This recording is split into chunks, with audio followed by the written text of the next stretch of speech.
पढ़ रहे थे वेक्टर अलजेब्रा।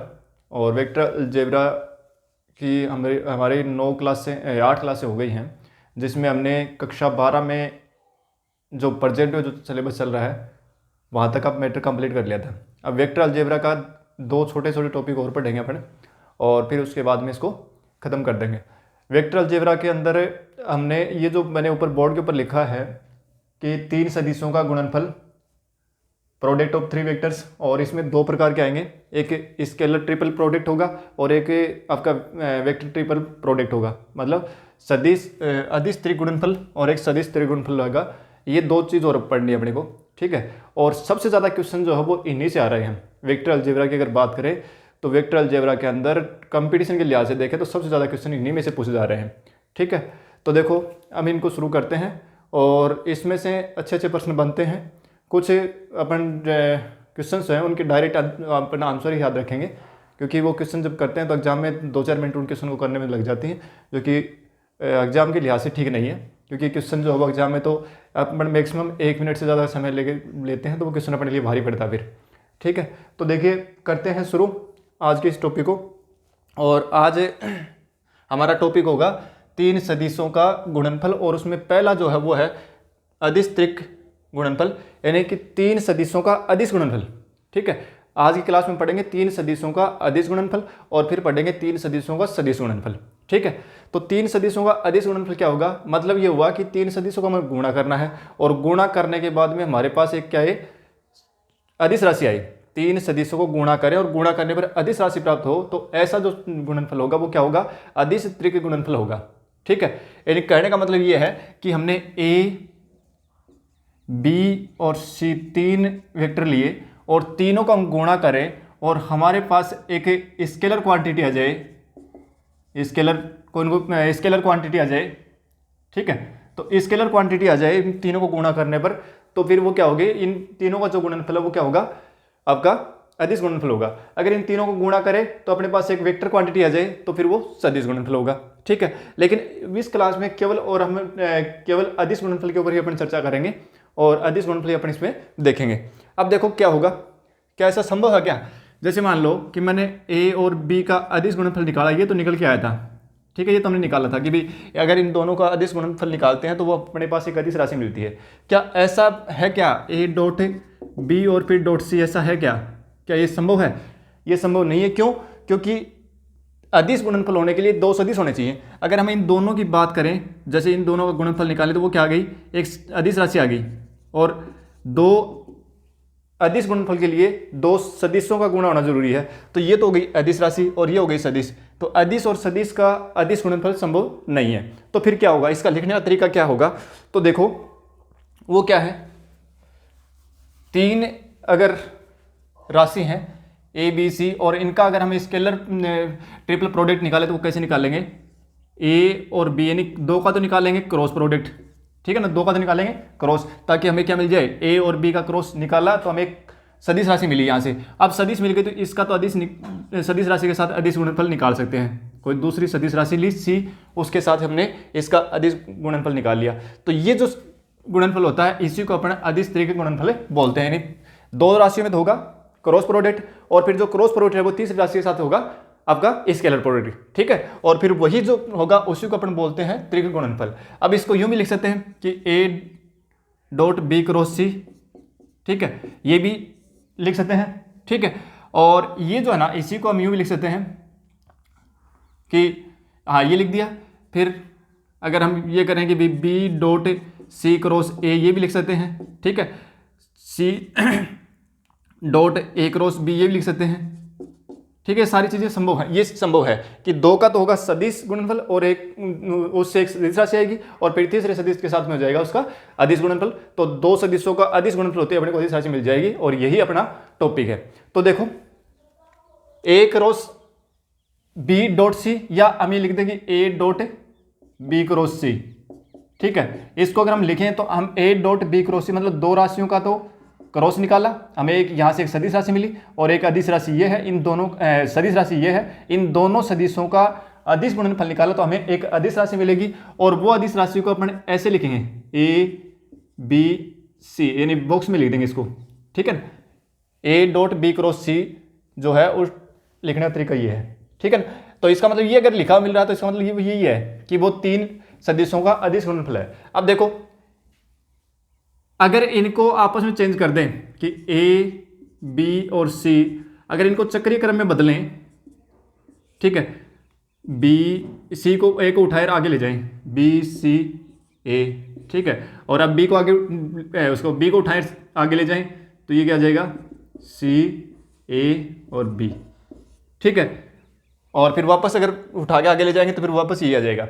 मतलब ये हुआ कि ए बी सी जो है ना उसको हम 3 रूप में लिख सकते हैं, ये तीनों ही राशियां बराबर आएंगी भाई, लेकिन ध्यान रखें कि इनका अगर क्रम बदलें तो केवल चक्रीय क्रम बदलें, ठीक है। अगर चक्रीय क्रम नहीं बदलेंगे, जैसे यहां बदल दिया कि भी ए बी और सी लिखा हमने, ठीक है, ये लिखा हुआ है, और अगर चक्रीय क्रम में नहीं बदला हमने क्या किया कि ऐसे लिख दिया कि बी ए सी, केवल बी और ए को चेंज कर दिया, तो उस स्थिति में ये जो मान आएगा ना वो संख्यात्मक मान तो दोनों का बराबर आएगा लेकिन वो माइनस में आएगा, ठीक है। संख्यात्मक मान तो बराबर आएगा लेकिन ये अगर 20 आ रहा तो ये फिर -20 आएगा, ठीक है। तो चक्रीय क्रम में बदलेंगे तो चिन्ह नहीं बदलेगा, और अगर चक्रीय क्रम को अगर से अपन नहीं बदलेंगे इनको तो फिर माइनस का चिन्ह आएगा, ठीक है। तो एक ये चीज याद रखनी है कि ए डॉट बी क्रॉस सी उसको अपन ए बी सी लिख सकते हैं। अगर अपने पास ये होता कि ए क्रॉस बी डॉट सी तो उसको भी अपन ए बी सी लिख सकते हैं, ए बी सी, ठीक है। वही तरीका ये है, इसको भी हम चक्रीय क्रम में चेंज कर सकते हैं, ठीक है।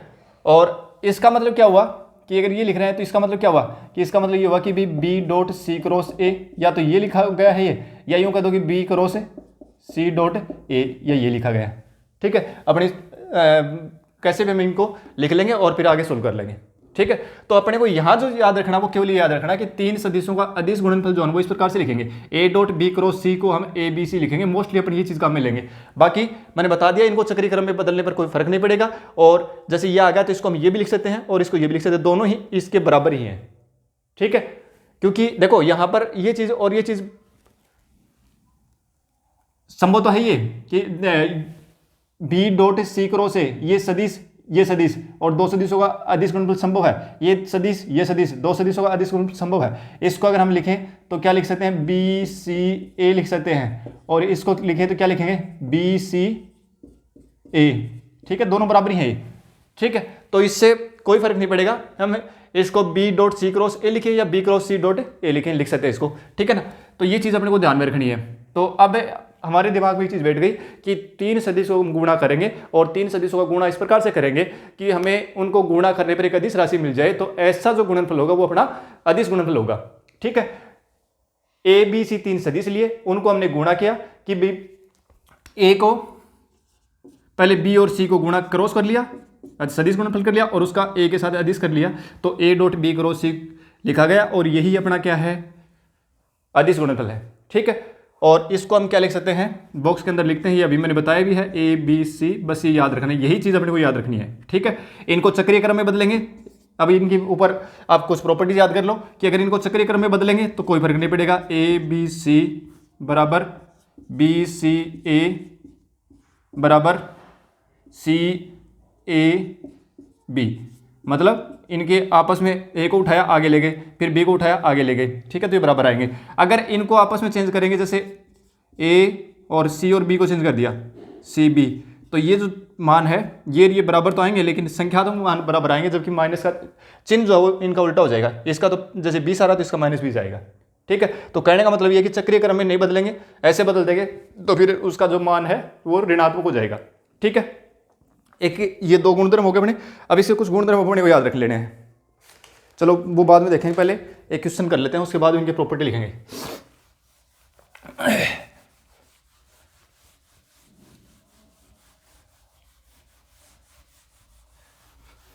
देखो हमें एक क्वेश्चन लिख रहे हैं और वो क्वेश्चन करते हैं, फिर उसके बाद में अपन आगे बढ़ते हैं, क्योंकि क्वेश्चन अगर है तो वो भी तो करना चाहिए ना अपने को।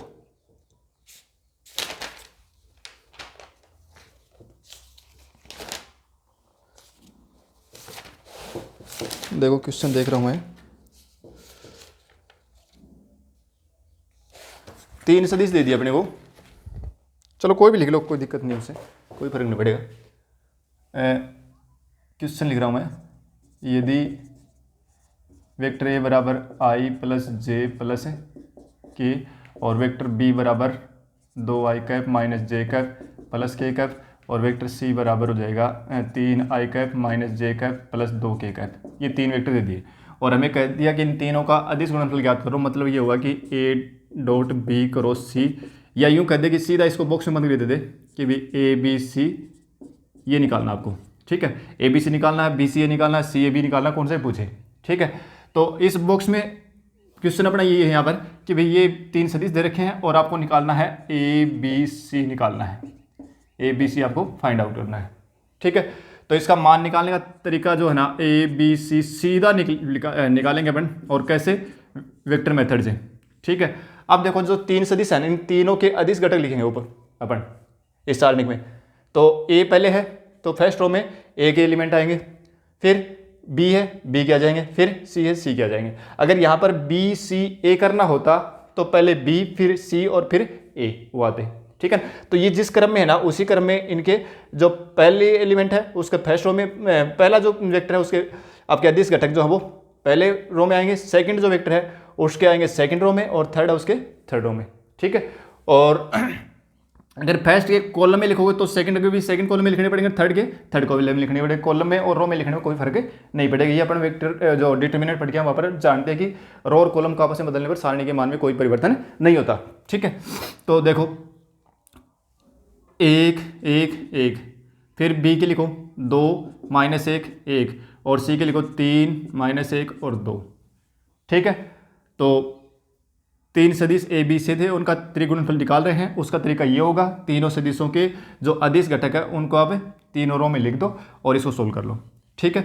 अब सोल्व करेंगे तो क्या आएगा, 1 ये छोड़ो और ये छोड़ो, -2 और प्लस का 1, फिर -1 इसको छोड़ दो और इसको छोड़ दो, 2 दूनी 4 -3, और फिर +1 इसको छोड़ दो और इसको छोड़ दो, तो -2 और -3 तो +3, और ये हो जाएगा कितना आ जाएगा, ये -1 और ये भी -1 और ये +1 करने का मतलब इसका मान आ गया -1। तो इस ए बी सी जो 3 सदिश थे इनका हमने अदिश गुणनफल निकाला, वो आ गया -1, ठीक है। तो इस तरीके से अगर आपको 3 सदिश दे रखे हो, तीनों सदिशों का अदिश गुणनफल अपन इस तरीके से निकाल लेंगे, ठीक है। अब देखो ये तीनों जो 3 सदिशों का जो अदिश गुणनफल है इसकी प्रॉपर्टी क्या क्या है। देखो पहला तो 3 नंबर 1 कि ए बी और सी, केवल इसी को लिखते हैं अपने बॉक्स में, ठीक है ना, कि भाई 3 सदिशों का अदिश गुणनफल।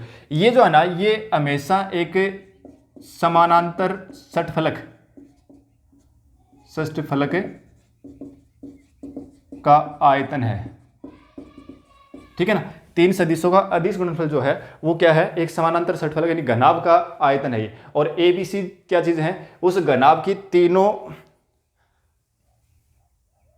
जो संगामी तीनों आपकी ऐसी भुजाएं जो तीनों एक ही बिंदु पर मिलती हैं। देखो मैं घनाभ बना रहा हूं, ये हमने एक घनाभ बना दिया, ठीक है। तो यहां पर देखो ये कोई पॉइंट है, इस पॉइंट से ये जो भुजा है वो तो हो गई, उसके अनुदिश तो वेक्टर हो गया आपका ए, ठीक है। दूसरी ये जो भुजा है इसके अनुदिश वेक्टर हो गया बी, और ये हो गया सी, ठीक है। और जब आपको किसी भी घनाभ के या समानांतर षटफलक के और तीनों जो आपकी ऐसी भुजाएं जो एक बिंदु पर मिलती हैं, ठीक है ना, तीनों भुजाओं के अनुदिश जो एक ही बिंदु पर मिल रहे हैं उनके अनुदिश अगर आपको वेक्टर दे रखे हैं तो उसका अगर आयतन लिखना है तो सीधा उन तीनों सदिशों का अदिश गुणनफल निकाल दो, वही उस समानांतर षटफलक का आयतन होगा। तो इस प्रकार के क्वेश्चन अपने को मिलेंगे, ठीक है। नंबर 2 एक होता है अपना चतुष्फलक का आयतन। चतुष्फलक का आयतन कैसे निकालेंगे, जो ये आयतन है इसी का छठा भाग कर देंगे, ए बी और सी, ठीक है। ए बी सी का बॉक्स में लिखो और उसका छठा भाग। चतुष्फलक में क्या होगा कि 3 जैसे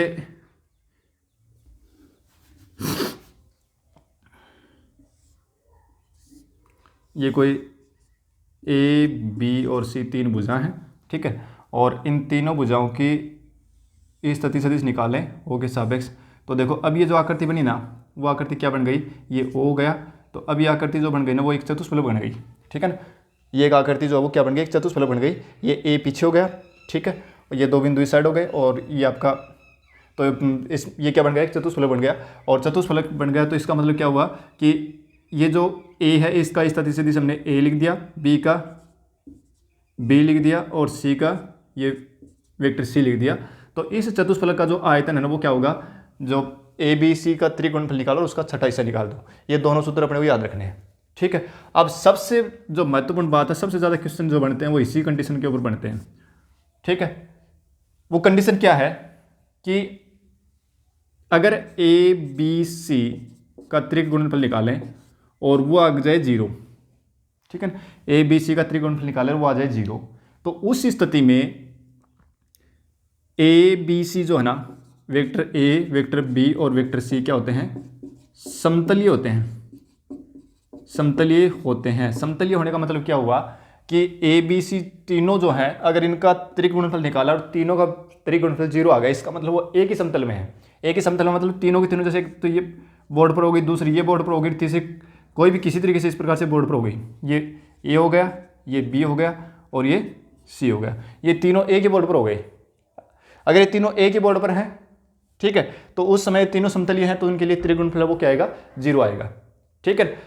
तो अगर ये एक ही तल पर नहीं है तो इसका मतलब 0 नहीं आएगा, विसमतलीय। कैसे, देखो दो सदिश तो मैंने लिख दिए, एक सदिश तो ये लिख दिया और दूसरा सदिश मैंने लिख दिया ये ए हो गया और ये बी हो गया, दो तो हो गए बोर्ड पर, और तीसरा सदिश मैंने ले लिया, ये ले लिया, ठीक है ना, चलो यूँ ले लिया, तो ये मार्कर हो गया तीसरा, ये सदिश हो गया। अब देखो ये तो इस बोर्ड के ऊपर है और ये बोर्ड पर नहीं है ना, ये तो या तो बोर्ड के समानांतर है, ठीक है ना, और हो सकता है ये बोर्ड पर जाए कहीं कहीं काटे इसको, मतलब एक ही समतल में तो नहीं है, अगर काटते हुए जाएगा तो इसको पार करते बाहर निकल जाएगा, ठीक है, तो इस समतल पर तो नहीं हुआ ना।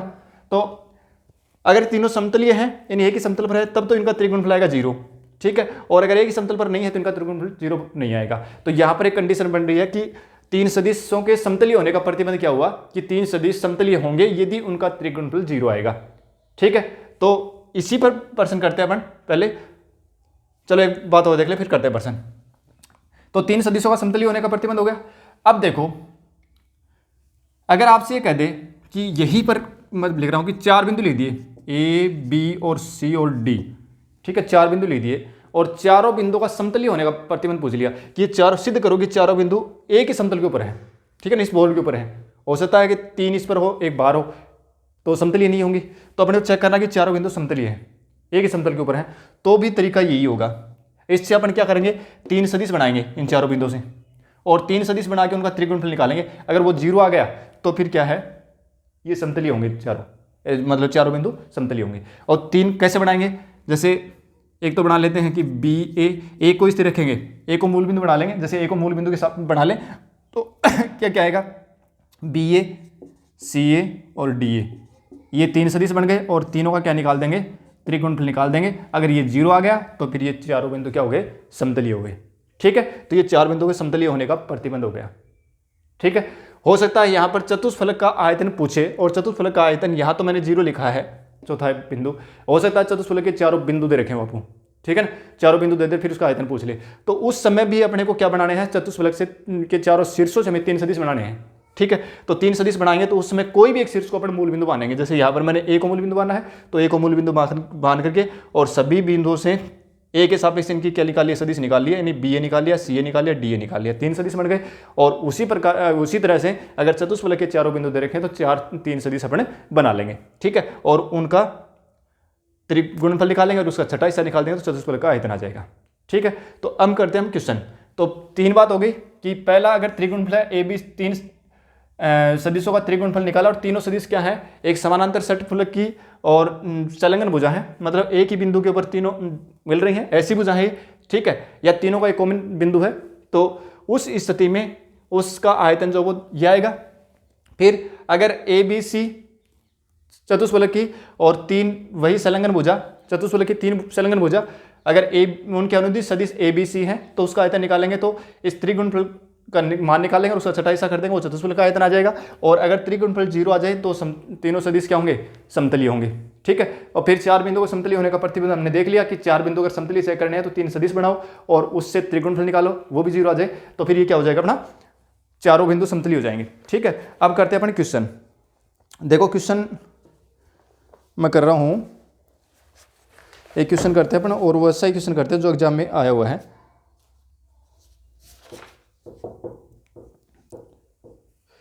देखो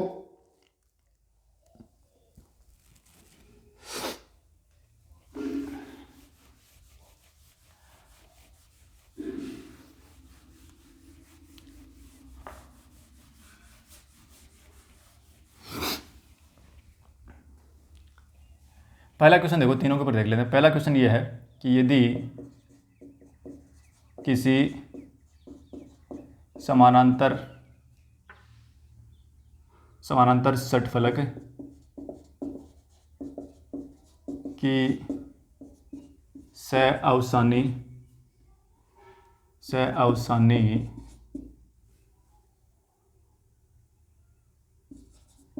भुजाओं के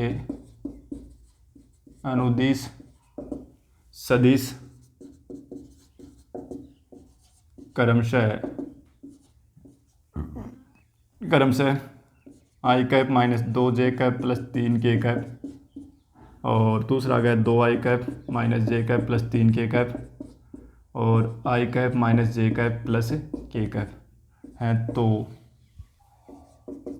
इसका आयतन ज्ञात करो। तो देखो मैं इसको लिख देता हूँ a, 3 सदिश हो गए ना, इसको लिख देता हूँ b और इसको लिख देता हूँ c। ठीक है, अब क्या निकालना है, आयतन ज्ञात करना है, किसका, समानांतर षटफलक का आयतन निकालना है। तो मतलब ये हुआ कि इन तीनों का त्रिगुणनफल निकालना है, और तीनों का त्रिगुणनफल निकालने के लिए इन्हें a b c ये निकालना अपने को, और a b c का बॉक्स ये निकालना, ठीक है ना। बॉक्स में लिखेंगे, जो बड़ा क्वेश्चन है इसमें लिखेंगे, तभी ये त्रिगुण गुणनफल को व्यक्त करेगा, ठीक है ना। कभी छोटे क्वेश्चन मत लिख देना इसको। तो देखो क्या आएगा, a के अदिश घटक 1 माइनस 2 3, b के 2 माइनस 1 3, 1 माइनस 1 और 1। ठीक है, अब देखो इसको छोड़ो, माइनस 1 a गुणा माइनस 1 और फिर माइनस प्लस 3, फिर माइनस और फिर माइनस 2 लिखेंगे तो प्लस का 2 हो जाएगा। इसको छोड़ो और इसको छोड़ो, 2 माइनस 3 और प्लस 3, इसको छोड़ दो माइनस का 2 और माइनस प्लस का 1, 2 और माइनस 2 और माइनस 3, ये कैंसिल हो गया, तो कितना आ गया, माइनस का 3 इसका आंसर आ गया। ठीक है, तो इसका आयतन जो है वो -3 आएगा, लेकिन आयतन कभी माइनस नहीं होता, इसको क्या कर देंगे, प्लस में चेंज कर देंगे। ठीक है ना, मॉडल से लगा देंगे तो कितना आ जाएगा, प्लस का 3 आ जाएगा। ठीक है, क्षेत्रफल और आयतन जो माइनस में नहीं आएंगे। ठीक है, अब देखो आगे वाला क्वेश्चन देखते हैं। ये तो हो गया अपना सीधा काम, कोई दिक्कत नहीं है। अब देखो मैं लिख रहा हूँ एक क्वेश्चन और लिख रहा हूँ। पहले क्वेश्चन लिखो कि यदि किसी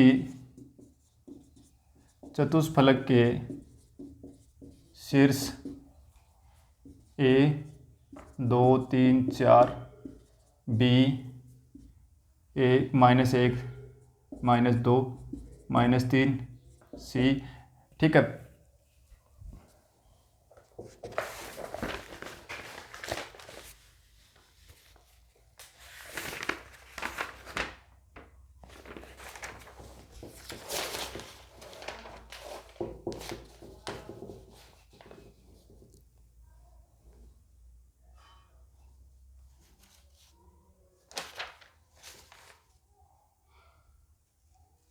जीरो आ गया। तो क्वेश्चन देखते हैं भाई।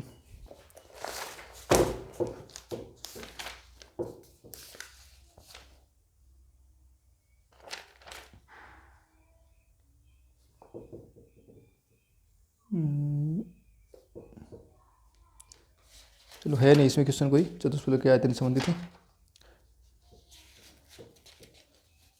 चलो अपन ऐसे लिख लेते हैं क्वेश्चन, है ना, ऐसे शीर्ष लिख लेते हैं अपन, फिर उसके बाद में करते हैं।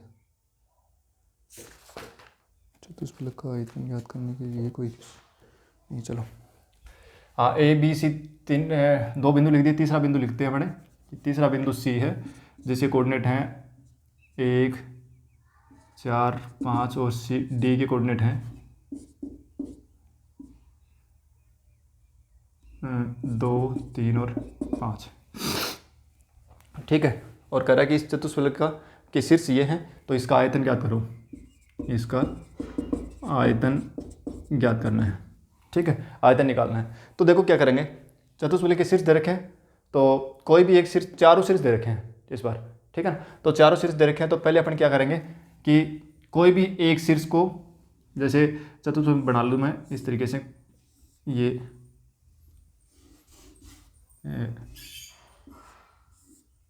हो गया और ये हो गया। ठीक है, ये A, B, C और D ये लिख लो चाहे। ठीक है, और चाहे यहाँ A कर लेते हैं और D यहाँ लिख लेते हैं, कोई दिक्कत नहीं है, कोई फर्क नहीं पड़ेगा उससे।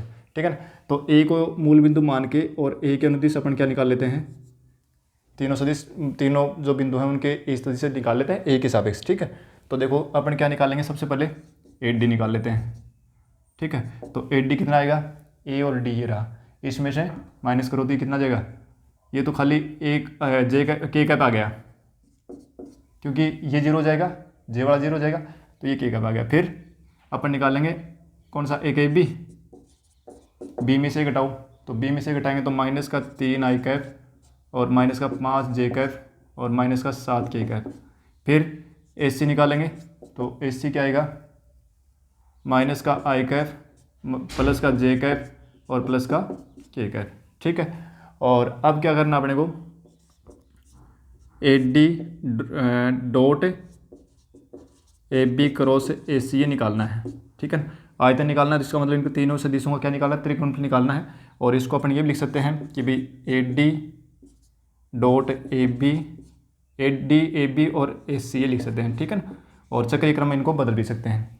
लिखो 8D के क्या है, अदिश घटक 0, 0, 1, AB कितने हैं, फिर AB है ना, तो माइनस के 3, माइनस के 5 और माइनस के 7, फिर माइनस 1, 1 और 1। ठीक है, और हम जानते हैं कि अगर आपके सारणिक में कोई भी रो या कॉलम में 0 की संख्या ज़्यादा हो तो उसी के अनुदिश उसका प्रसार कर देते हैं ताकि जल्दी से आंसर आ जाए। तो देखो इसमें फर्स्ट रो में 0 है, तो इसको 1 को लिखो और छोड़ो इसको, माइनस का 3 और फिर माइनस प्लस के माइनस 5 होगा तो माइनस का 5 ही आ गया, प्लस का 5 है, फिर माइनस उत्तर से था तो ये कितना, माइनस का 8 आ गया। मतलब आयतन जो वो प्लस में आएगा तो 8 ही क्यूबिक, मतलब क्यूबिक ही हो जाएगा। ठीक है ना, 8 जो है वो घनी का इसका आयतन हो जाएगा। ठीक है, अब देखो चतुष्फलक का हो गया, अब चलते हैं अपना आगे। अब यहीं से चतुष्फलक वाले में से अगर आपसे 4 बिंदु अगर पूछ ले कि भाई 4 बिंदु थे ABC और इनको चारों को सैरिक पूछे कि चारों सैरिक हैं, तो जैसे हमने AB AC और AD निकाला था, वो निकाल कर ये कोई भी बिंदु के सापेक्ष अपन क्या निकालेंगे, 3 सदिश निकालेंगे और उन तीनों सदिशों से अपन क्या कर लेंगे, त्रिकोणफल निकालेंगे। अगर वो 0 आ गया तो फिर समतलीय होंगे। ठीक है, तो अब देखो एक क्वेश्चन दे रखा अपने को और वो करते हैं अपन।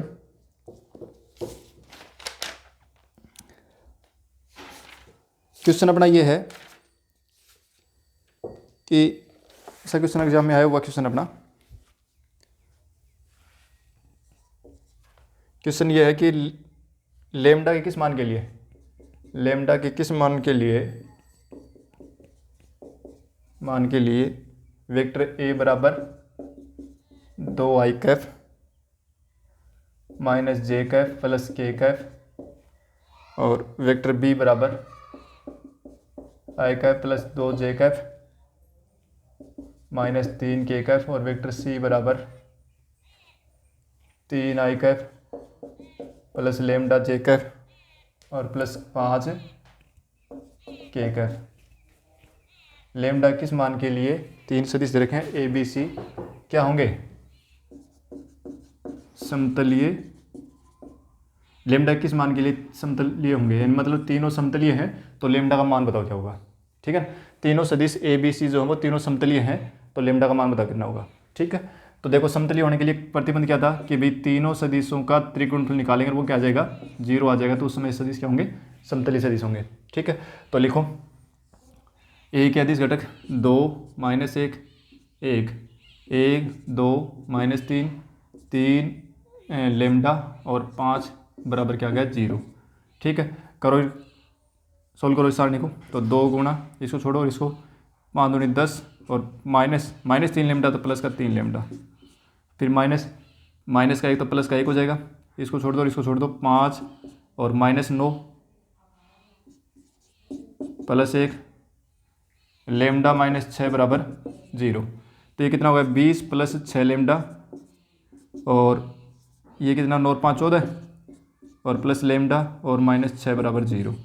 करो इनको 6 और 1 7 लेमडा, और 20 में से 6 कमरे 14 14 और 14 28, तो प्लस के 28 आगे जाकर के हो जाएंगे माइनस के 28, और लेमडा बराबर हो जाएगा -28/7 यानी कि -4। तो लेमडा का मान कितना आएगा -4 आएगा। तो इस प्रकार का प्रश्न जो बढ़िया है कि आपको 3 सदिश देगा, तीनों समतलीय हैं, उसमें से कोई एक अननोन वैल्यू होगी, उस अननोन वैल्यू को निकालना है। तो ये जैसे यहाँ पर लेमडा था, ठीक है, हो सकता है वो 4 बिंदु दे दे और उसमें से कोई एक बिंदु के जो कोऑर्डिनेट है उसमें कोई अदिश राशि डाल दे, तो वहाँ पर उससे भी अगर वो कह दे कि चारों बिंदु समतलीय हैं, तो फिर क्या करेंगे, उन चारों बिंदुओं से 3 सदिश बनाएंगे, उन 3 सदिशों के अंदर वो अननोन राशि साथ में चलेगी, और फिर क्या करेंगे, तीनों का आप त्रिगुणनफल निकालेंगे, उसको 0 बराबर करेंगे, समतलीय होने का लिए प्रतिबंध ये तो है, तो उसको 0 बराबर करेंगे और जो भी अननोन वैल्यू उसकी मान अपन निकाल लेंगे। ठीक है, अब देखो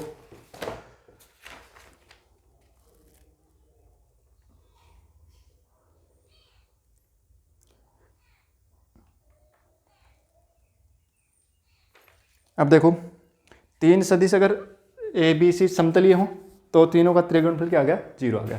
अगर 3 सदिश ये ए बी सी समानांतर हों, तीनों ही सदिश समानांतर हों, तो फिर क्या होगा, इनका अदिश गुणनफल 0 आएगा। कैसे आएगा, देखो कि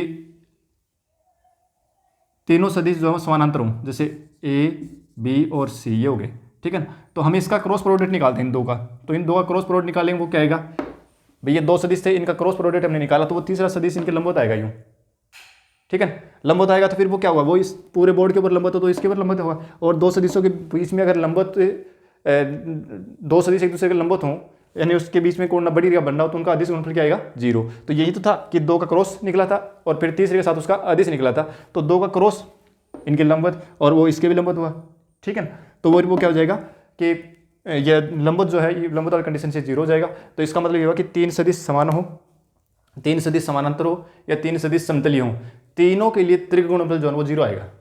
ठीक है, तो एक बात अपने को याद रख लेनी है कि 3 सदिश अगर समान सदिश हैं, ठीक है ना, उनमें कोई भी 2 भी समान हो सकते हैं, ठीक है, कोई भी 2 समान है तो भी वो क्या होगा, आपका उनका त्रिगुणनफल वो 0 आएगा। ठीक है, अब देखो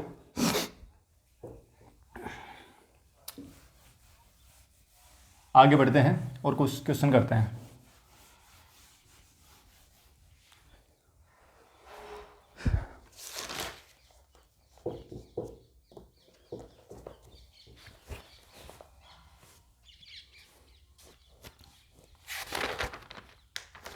अच्छा, ये जो ए बी और सी ये त्रिगुणनफल जो हमने लिखा ना, इसके अंदर अगर कोई भी 2 राशि अगर बराबर हो जाएंगे ना, ठीक है ना, कोई भी 2 राशि बराबर हो जाएंगी, तो उस स्थिति में ए जैसे ए सी आ गया, कोई भी 2 राशि बराबर हो तो उसका मान तो 0 ही आएगा, सोचने की जरूरत नहीं है।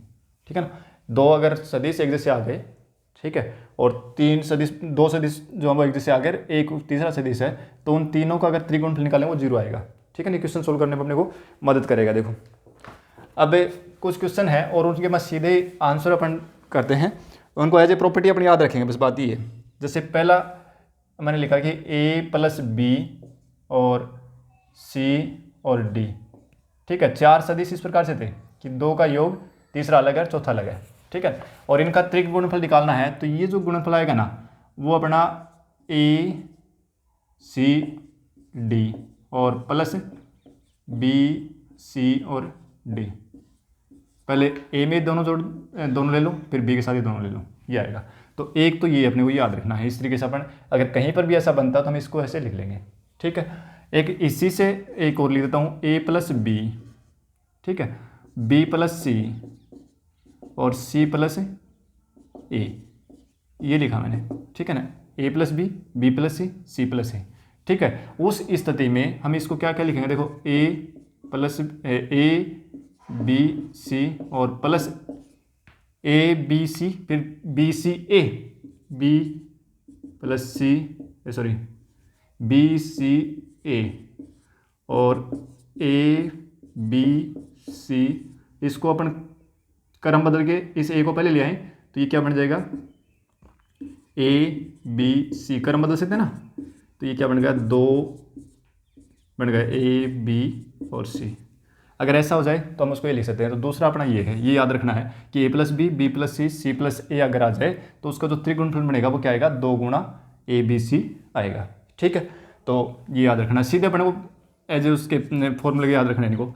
ठीक है, अगर ऐसा हो जाए कि ए माइनस बी और बी माइनस सी और सी माइनस ए, तो ये क्या हो जाएगा, ये आ जाएगा ए बी सी और माइनस बी सी ए, और इनको चक्रीय क्रम में बदल सकते हैं तो ये 0 आएगा। ठीक है, तो देखो यहाँ 2 को जोड़ा 2 हो गए, यहाँ 2 को घटाया 0 हो गया। ठीक है, और तीसरा जो है ना वो अपने को एक और याद रखना है, और वो ये है बना, ये सारे जो है ना वो एग्जाम में सीधे पूछे हुए हैं, ए क्रॉस बी क्रॉस सी और सी क्रॉस ए, यानी 2 सदिशों का क्या ले लिया, सदिश गुणनफल ले लिया। तो ये जो आएगा ना, ये आएगा अपना ए बी सी और इसका स्क्वायर। ठीक है, तो ये भी अपने को सीधा याद रखना है, ये सारे एग्जाम में सीधे क्वेश्चन आए हुए हैं सारे ही। ठीक है, तो ये अपने को याद रखना है। फिर उसके बाद में अपने को क्या करना है कि अगर